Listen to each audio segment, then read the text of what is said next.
ఇక్కడికి విచ్చేసినటువంటి ఆత్మ బంధువులందరికీ నా నమస్కారాలు తెలుపుకుంటున్నాను. మరి ఇంతటి అద్భుతమైన కార్యక్రమాన్ని నిర్వహించేందుకు మరి మనందరం చాలా అదృష్టవంతులు. మరి ఏదైనా సరే వెస్ట్ గోదావరి, భీమవరం అంటే మొత్తం ఇండియాకి ఒక ప్రత్యేకత ఉంది. అందుకని మరి భీమవరంలో ఎన్నో కార్యక్రమాలు చేస్తున్నాం. అలాగే వెస్ట్ గోదావరిలో కూడా మరి వర్మగారి ద్వారా ఎన్నో అద్భుతమైన కార్యక్రమాలు చేస్తున్నారు. మరి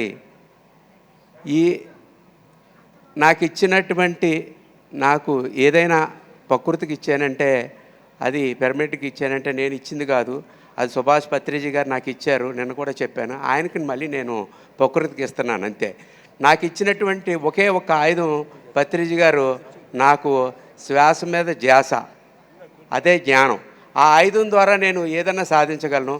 మనందరం కూడా ఆ ఆయుధం ద్వారానే మనం అందరం సాధిస్తున్నాం. నా ఆశయం ఏంటంటే అన్ని చోట్ల పిరమిడ్స్ రావాలి, అందరూ జ్ఞానం చేయాలి, ప్లస్ అందరూ కూడా శాకాహారిగా మారాలని మన ఆశయం. ఈ ఆశయంతో మనందరం కూడా ఇక్కడ ఏదో వెస్ట్ గోదావరి, ఈస్ట్ గోదావరి అనుకోవటమే కానీ మనందరం కూడా ఒక పెద్ద ఉమ్మడి కుటుంబం, అదే జ్ఞాన కుటుంబం మనందరిదేని.